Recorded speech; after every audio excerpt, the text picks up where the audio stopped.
सरस्वती मार्ग को सिद्धार्थ गौतम के अंदर का अंतर्द्वंद भी कहा जाता है। गृह त्याग से जुड़े आखिरी द्वंद्व को भी सिद्धार्थ गौतम ने किनारे कर दिया। सवेरा होने ही वाला था।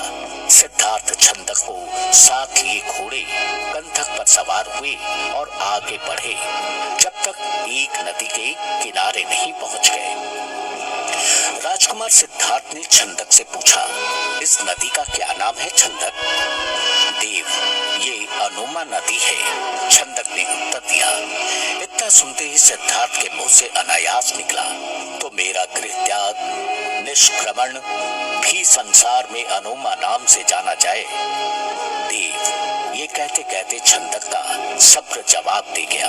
वो रोने लगा, लेकिन छंदक के आंसू देखकर सिद्धार्थ के भाव नहीं बदले।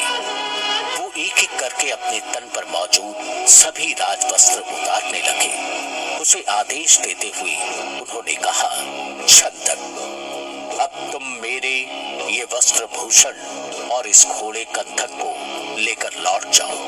मैं संन्यास की शरण लूंगा। लेकिन छंदक भावनाओं में बह चला था।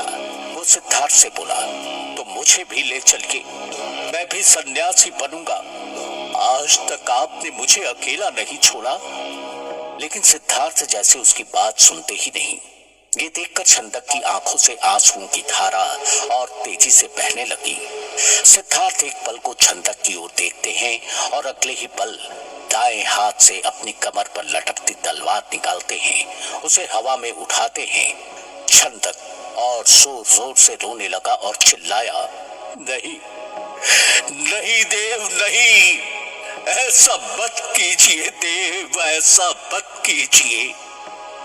छंदक की पुकार पूरी भी नहीं होती कि राजकुमार सिद्धार्थ के बाएं हाथ में उनके केशों का एक गुच्छा होता है। बालों का ये गुच्छा अगले ही पल घुटनों के बल जमीन पर बैठे छंदक के हाथों में गिरता है और उसके कानों में पड़ती है सिद्धार्थ की ओजस्वी वाणी। वो कह रहे थे, ये केश यशोधरा को बहुत आकर्षित करते रहे हैं। उसे तुम मेरी कुशल कह देना। वो कुछ अधिक पूछे तो मौन रह जाना। भिक्षु को प्रसाधन से क्या प्रयोजन? ये कहकर वो अपने बालों पर एक बार फिर तलवार को फेर देते हैं। छंदक सिद्धार्थ का ये बदला रूप देखता ही रह जाता है कि तभी एक और चमत्कार होता है। सिद्धार्थ ऊंची आवाज में मानो आसमान से कहते हैं, यदि मेरा बुद्ध बनना इतना निश्चित है तो ये केश वायुमंडल में ही रहे, नहीं तो भले भूमि पर गिर पड़े। और वो अपने हाथ में मौजूद बालों का दूसरा गुच्छा हवा में उड़ा देते हैं। कहते अपने बालों का जो गुच्छा सिद्धार्थ ने हवा में उड़ाया वो हवा में ही रहा, नीचे जमीन पर नहीं आया। और इस तरह राजकुमार सिद्धार्थ को लग गया कि वो बुद्ध बनेंगे और इस तरह से राजकुमार सिद्धार्थ सन्यासी बनने की राह पर निकल पड़े। लेकिन जिस जगह सिद्धार्थ को पहुंचना था उसका रास्ता उन्हें कौन बताएगा? अब उन्हें गुरु की तलाश थी। तब सिद्धार्थ पहली बार अकेले थे। कपिल वस्तु से पहले वो तब के मगध की राजधानी राजगृह पहुंचे। गुरु की तलाश उन्हें उस समय के बड़े योगी आलार कालाम के पास ले गई। आलार कालाम ने सिद्धार्थ को साधना की कुछ योग विधियां बताई। इनसे सिद्धार्थ की जिज्ञासा पूरी नहीं हुई। वहां से चलकर वे गुरु उद्रक रामपुत्र के पास गए। यहाँ से भी सिद्धार्थ आगे बढ़े। अब उनके साथ 5 शिष्य भी थे। उन्होंने साधना के दूसरे तरीकों को अपनाया। इस बार साधना के केंद्र में उनका शरीर था। संन्यास की परंपराओं को पहचानने और उनके अलग अलग रास्तों पर चलकर ज्ञान प्राप्ति के सिद्धार्थ के प्रयासों के बारे में दिल्ली विश्वविद्यालय के बौद्ध अध्ययन केंद्र के प्रोफेसर तेज सिंह सराव का कहना है, गौतम बुद्ध ने हर प्रकार का जो संन्यास है, जिनकी अलग अलग परंपराएं थी, उन सब का अनुभव किया। जैसे खाना छोड़कर या पानी त्याग कर या एक ही टांग पर खड़े होकर बिना सोए या मौन धारण करके क्या कुछ प्राप्त किया जा सकता है। इस प्रकार का अनुभव बुद्ध ने प्राप्त किया। बौद्ध धर्म के जानकार कहते हैं कि लगभग 6 साल तक इस हठ योग और अनशन की भीषण तपस्या की।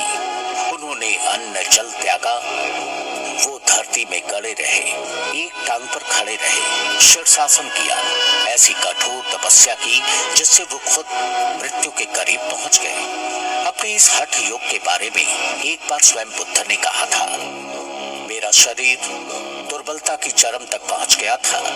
जैसे 80 साल वाले वृद्ध की गांठें होती हैं, वैसे ही मेरे अंग प्रत्यंग हो गए थे।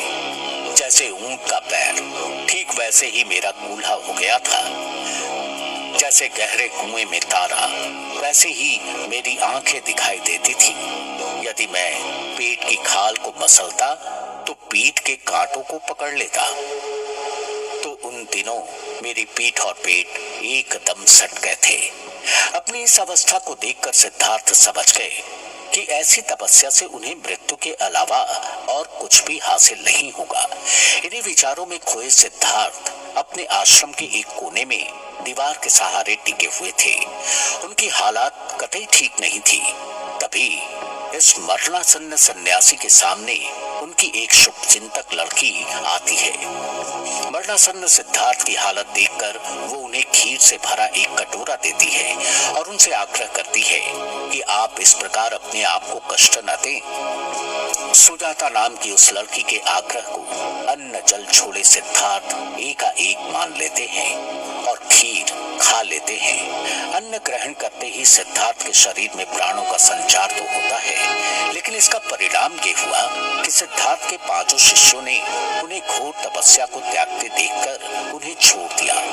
सिद्धार्थ पर उनके ही शिष्यों ने पथभ्रष्ट होने का आरोप लगा दिया। उनमें से एक ने बेहद क्रोधित होते हुए कहा, सिद्धार्थ गौतम, तुम अब पथ भ्रष्ट हो चुके हो। अब हम तुम्हारे साथ नहीं रह सकते। तुम हमारे गुरु नहीं हो सकते। वो अपने बाकी 4 साथियों को वहां से लेकर चला जाता है। सिद्धार्थ अकेले हो गए।